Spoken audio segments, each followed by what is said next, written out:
আমাদের রাজ্য কার্যালয়ে আমরা করছি।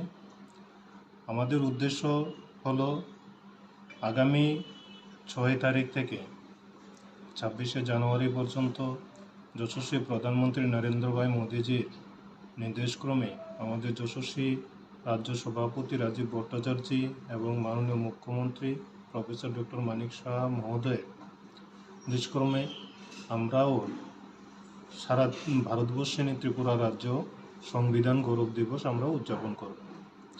বাবা সাহেব আম্বেদকরজি এই ভারতবর্ষের জন্য যে সংবিধান রচনা করেছেন তার ফল এই ভারতবর্ষের প্রত্যেকটা মানুষ পাচ্ছেন এবং ওনার যে জীবদ্দশায় যে সমস্ত সমস্যার মধ্য দিয়ে জীবনটা কাটিয়েছেন এই সমস্ত কিছু আমরা যেন ত্রিপুরা রাজ্যের প্রত্যেকটা তফসিলি জাতি তফসিলি উপজাতি বলুন বা অন্যান্য শ্রেণীর মানুষ যারা আছে প্রত্যেকের কাছে যেন আমরা এটা তুলে ধরতে পারি, এটা একটা আমাদের বিষয়।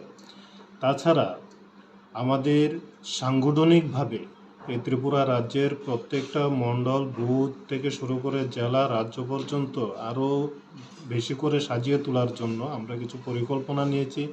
1 তারিখ থেকে আমাদের প্রবাস শুরু হবে প্রত্যেকটা জেলা মণ্ডল স্তরে, যেখানে আমাদের এসসি মোর্চার সংগঠনকে মজবুত করার জন্য আমাদের কার্যক্রম চলবে। তাছাড়া আমাদের এবং আপনারা সবাই জানেন 2024 আমাদের লোকসভা নির্বাচন।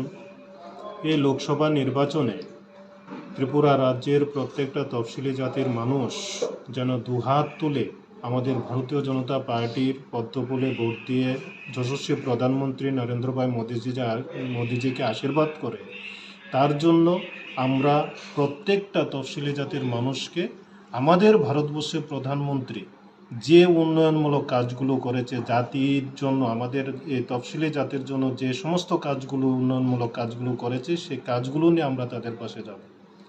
আমাদের যশস্বী যিনি রাজ্যের মুখ্যমন্ত্রী আছেন প্রফেসর ডক্টর মানিক সাহা মহোদয়, উনিও বরাবর যেভাবে শুধু আমাদের জাতিগোষ্ঠীর জন্য কাজ করছে সেটা বিগত দিনে রাজ্যের মানুষ, এই রাজ্যের তফসিলি জাতিগোষ্ঠীর মানুষ কোনো দিন দেখিনি, অনুভবও করতে পারেনি যেটা আজকের ত্রিপুরা রাজ্যে এটা হচ্ছে। তাই আমরা এই জাতিগোষ্ঠীর মানুষকে আমাদের ভারতীয় জনতা পার্টির পক্ষে আনতে অনেকটা বেশি আমরা সক্ষম হব, এটা আমরা জানি এবং আছেও। আপনারা দেখেছেন 2018 সাল থেকে শুরু করে 2019, 20, 23 পর্যন্ত আমাদের জাতিগোষ্ঠীর মানুষ কিন্তু একটা জায়গায় আছে এবং তারা কিন্তু খুশি আনন্দিত যে একমাত্র ভারতীয় জনতা পার্টির সরকারই পারে আমাদের জাতির উন্নতি এবং তাদের অর্থনৈতিকভাবে শক্তিশালী করতে, এছাড়া অন্য কোনো দল করতে পারে না। সেটাই এই বার্তাটা আরও বেশি সমৃদ্ধ করার জন্য আমরা আগামী দিনে অনেকগুলো পরিকল্পনা নিয়েছি কাজ করার জন্য।